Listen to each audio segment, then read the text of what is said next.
For years, Married with Children stood as one of television's most groundbreaking sitcoms, raw, unapologetic, and outrageously funny. Yet behind the laughter and crude jokes, there was a side of the story most fans never knew, and Ed O'Neill, the man who brought Al Bundy to life, has finally opened up about it.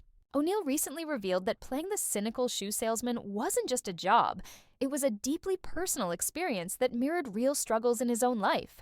When he first auditioned for the role, he had no idea that this dysfunctional family comedy would become a cultural phenomenon. "I thought it might last one season," he admitted.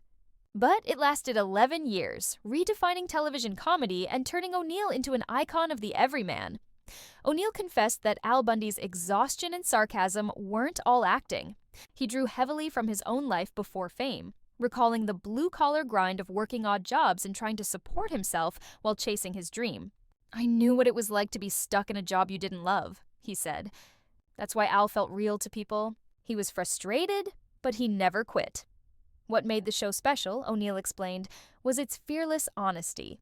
Unlike other sitcoms of the era, Married with Children didn't sugarcoat family life. It laughed at misery, celebrated failure, and turned pain into humor.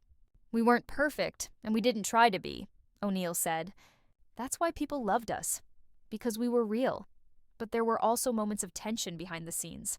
O'Neill admitted that the show's controversial humor often drew criticism from censors and conservative groups.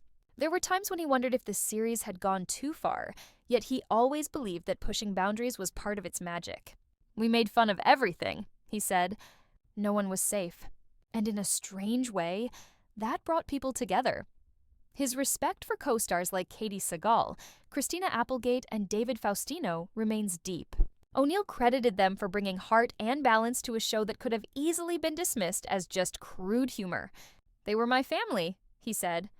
"We grew up together on that set." When Married with Children ended in 1997, O'Neill felt both relief and sadness. "I didn't know if I'd ever find another role like that," he confessed. Years later, his success as Jay Pritchett on Modern Family proved his incredible range, but he still says nothing compares to Al Bundy. "That character gave me everything," he said. Fame, respect, a career, and a connection with millions of people who saw little of themselves in him. Now, looking back, Ed O'Neill sees Married with Children not just as a sitcom, but as a mirror of real life. Imperfect, messy, and hilarious. "People still stop me on the street and say, 'Hey, Al.'" He laughed. "And you know what? I don't mind, because Al Bundy will always be a part of me."